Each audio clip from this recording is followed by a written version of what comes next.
World War II lasted 6 years and claimed over 70 million lives. The weapons created during those years altered the course of human history. But what if some of the most powerful ones never made it into the history books? During the war, nations poured unlimited resources into secret research programs, racing to develop technologies that could end the conflict overnight. Some succeeded beyond imagination. Then they vanished. Not because they failed, but because they worked too well. In the final months of 1944, deep within the Austrian Alps, German engineers completed work on a device they called Die Glocke, or the bell.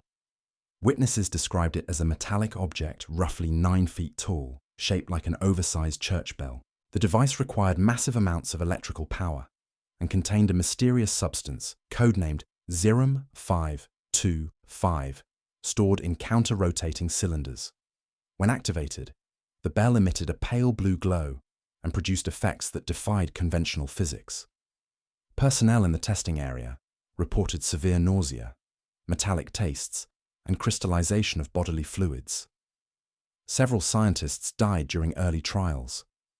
The project operated under total secrecy, overseen by SS General Hans Kammler, who disappeared without a trace as the war ended. After Germany's surrender, Allied forces discovered the testing facility completely dismantled, equipment removed, documentation burned. Only a concrete structure remained, its surface showing unusual wear patterns, suggesting exposure to extreme forces. The bell was never found. What made this weapon so dangerous? According to fragmentary reports, it didn't just destroy, it altered. Objects placed near the device during operation showed molecular changes. Living tissue broke down at the cellular level. One theory suggests the bell manipulated gravitational fields, creating localized distortions in space itself. If true, it represented a leap beyond anything the Allies possessed. After the war, American intelligence agencies launched Operation Paperclip, bringing German scientists to the United States. Many had worked on classified projects. When interrogated about the bell, most claimed ignorance. Those who acknowledged its existence provided contradictory details, as if describing different machines entirely. Meanwhile, in the Pacific Theater, Japan pursued its own forbidden research. On the northern island of Hokkaido, Unit 731 operated facilities that went far beyond conventional weapons development. While their biological warfare programs became notorious after the war, a smaller team worked on something else entirely. Documents recovered decades later referenced Kesei-Go, or Operation Ketsu, involving atmospheric ionization experiments. The goal was to create localized electromagnetic pulses capable of disabling enemy aircraft and ships. Witnesses near the test sites reported seeing green lightning dancing between metal towers during winter storms.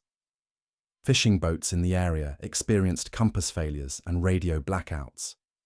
In one incident, an entire village reported synchronized hallucinations, seeing phantom aircraft in clear skies. The Japanese military brass ordered the project accelerated as American forces closed in, but something went wrong during a final test in August 1945.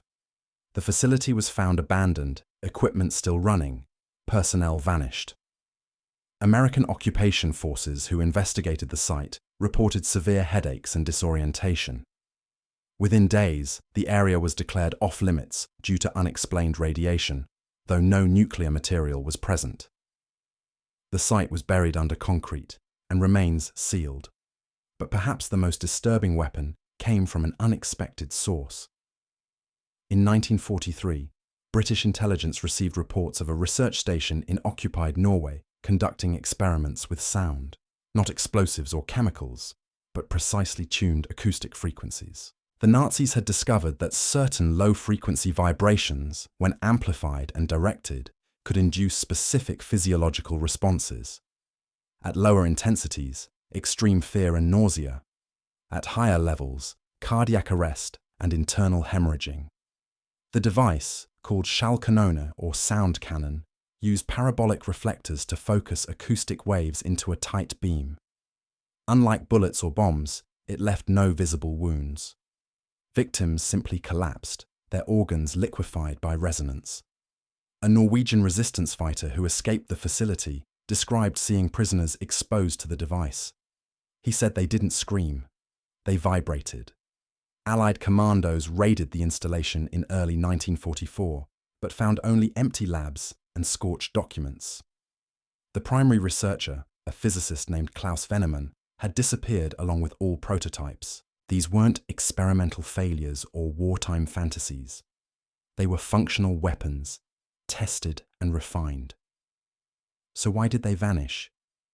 The official explanation claims they were destroyed to prevent proliferation, but recovered files suggest something else. These technologies didn't just threaten enemy soldiers, they threatened the architects of control itself.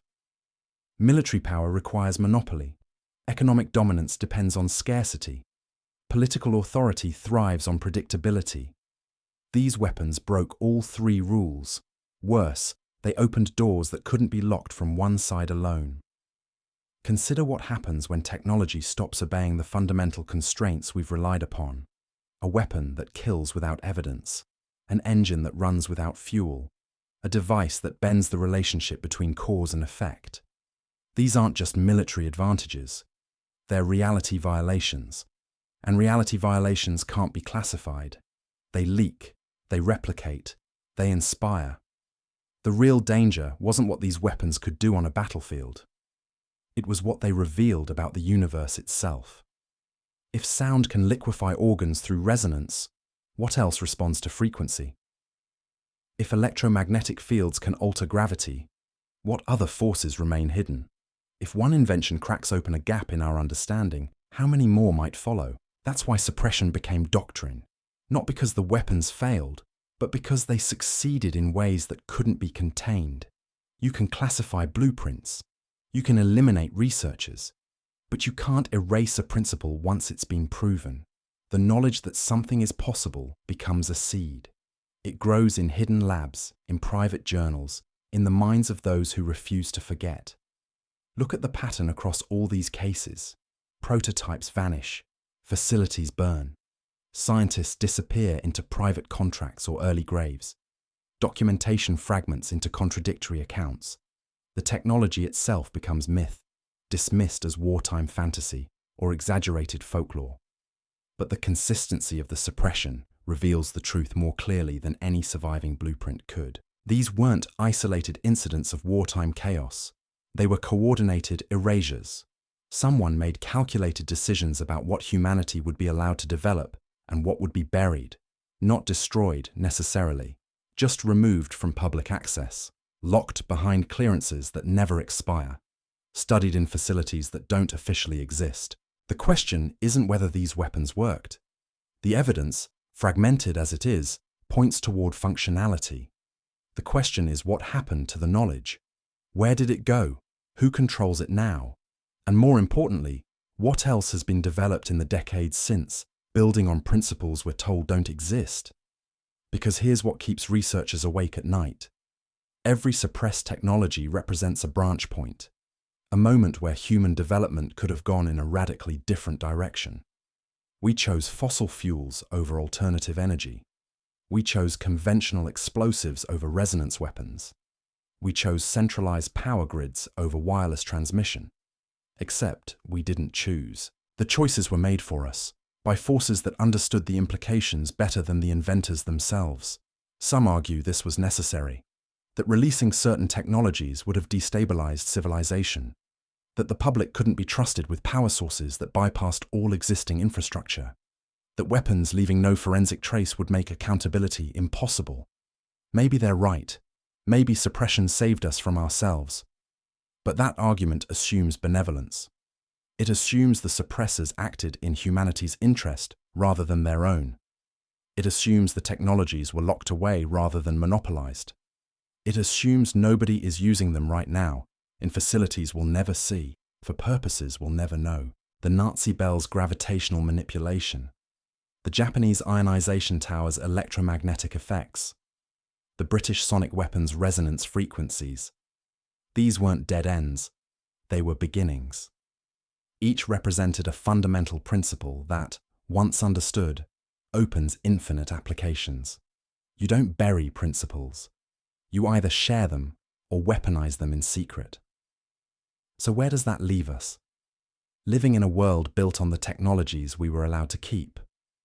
Using energy sources that require infrastructure and generate dependence.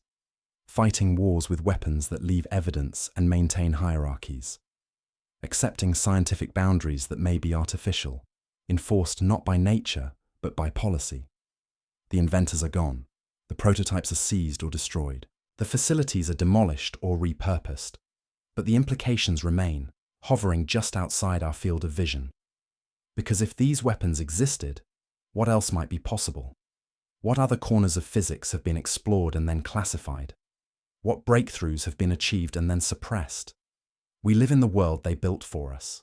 The question is whether it's the only world that could have been built, whether the technologies we use represent the best humanity could achieve, or merely the safest for those in power, whether innovation serves progress or control. The suppressed weapons of World War II aren't just historical curiosities.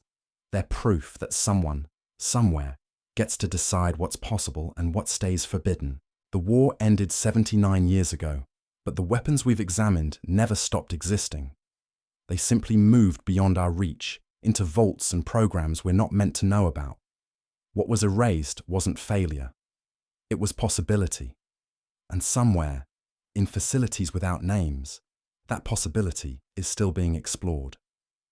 The only question left is whether we'll ever be allowed to see what they've learned.